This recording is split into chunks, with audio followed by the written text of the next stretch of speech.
చూసారు కదా పూరి ఎంత మంచిగా వేగిందో, మంచిగా వేగింది. ఇంకంతే, ప్లేట్లోకి సర్వ్ చేసుకుంటున్నాం మనం.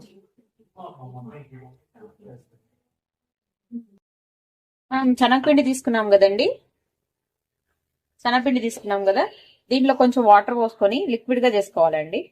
లిక్విడ్ గా కలుపుకోవాలి. వాటర్ ఎక్కువైనా పర్లేదండి, కంగారు పడద్దు. ఈ ముద్దలు లేకుండా కలుపుకోవాలి.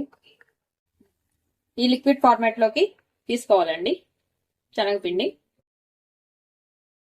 కుక్కర్ విజిల్స్ అయిపోయినాయండి. ఇప్పుడు మనం కలుపుకున్న శనగపిండి ఉంది కదా, అది పోసేసుకుందాం.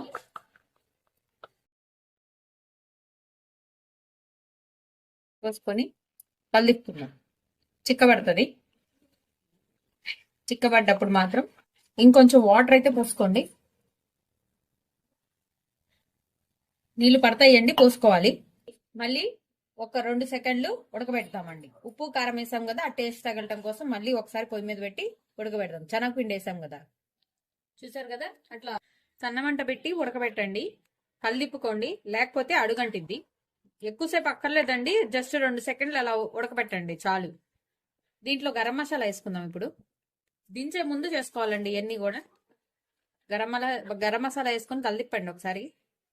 కలిదిప్పి కొత్తిమీర, పుదీనాకు. దీనికల్లా ఫ్లేవర్ ఎక్కువగా పుదీనాకేనండి. మింట్ ఫ్లేవర్ బాగా మంచిగా ఉంటుంది టేస్ట్.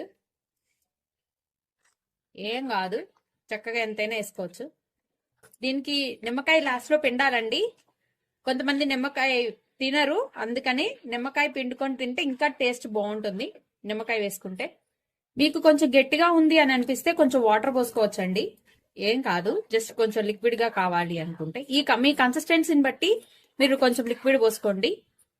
లిక్విడ్ పోసుకొని రెడీ చేసుకోవచ్చు. అంతే, పూరీ కూర రెడీ అయిపోయింది.